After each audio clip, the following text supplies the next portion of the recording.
Have you ever wondered who really penned the sacred texts of the Bible? It's a question that stirs much debate, especially among skeptics. Some dismiss the authors as mere shepherds, a term often used pejoratively. But let's take a moment to delve deeper into the truth. The ultimate author, we believe, is God Himself, who inspired different humans to write the messages He intended for His creation. This divine inspiration came through the Holy Spirit. Despite the controversy, the New Testament isn't a collection of contradictory texts, but a unified transmission of Jesus's and His Father's words. John 17:8 succinctly puts it, "For the words which you gave me I have given to them. And they received them and truly understood that I came forth from you, and they believed that you sent me." Now let's look at the men behind these writings. Far from uneducated herders, these were individuals of notable standing and diverse backgrounds. Firstly, there's Moses, raised by royalty and educated, leading Israel out of bondage. Then Joshua, not just a military leader, but a spy. We have Samuel, a revered prophet and leader, and Ezra, a priest.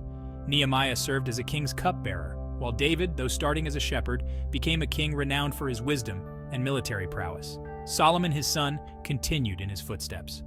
Consider also the prophets, Jeremiah, Ezekiel, Isaiah, and others, all chosen by God to convey His words.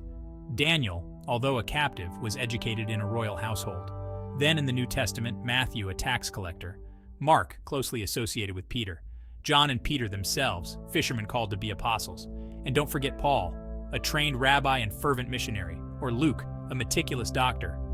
Only David and Moses had humble beginnings as shepherds, and yet they rose to lead nations. This demonstrates a profound truth. God does not call the equipped, He equips the called. Anyone can be a vessel for His work, regardless of their past or present station in life. There's a compelling story from a church revival in South America that encapsulates this. A politician moved during an altar call was led to Christ by the least likely member of the church, a man who was poor, unpolished, yet sincere in faith. The following day, this politician returned, bringing influential friends and insisting that the same humble man minister to them. This story and the backgrounds of the biblical authors teach us a vital lesson. God's criteria for use are not man's criteria. Every individual has the potential to be an instrument of divine purpose. It is not about status or education, but willingness and faith. If we open ourselves to His calling, there is no limit to what can be achieved through us. So next time you hear someone refer to the authors of the Bible as mere shepherds, remember the kings, prophets, and leaders among them. And remember, too, that even shepherds can change the world when called upon by the Almighty.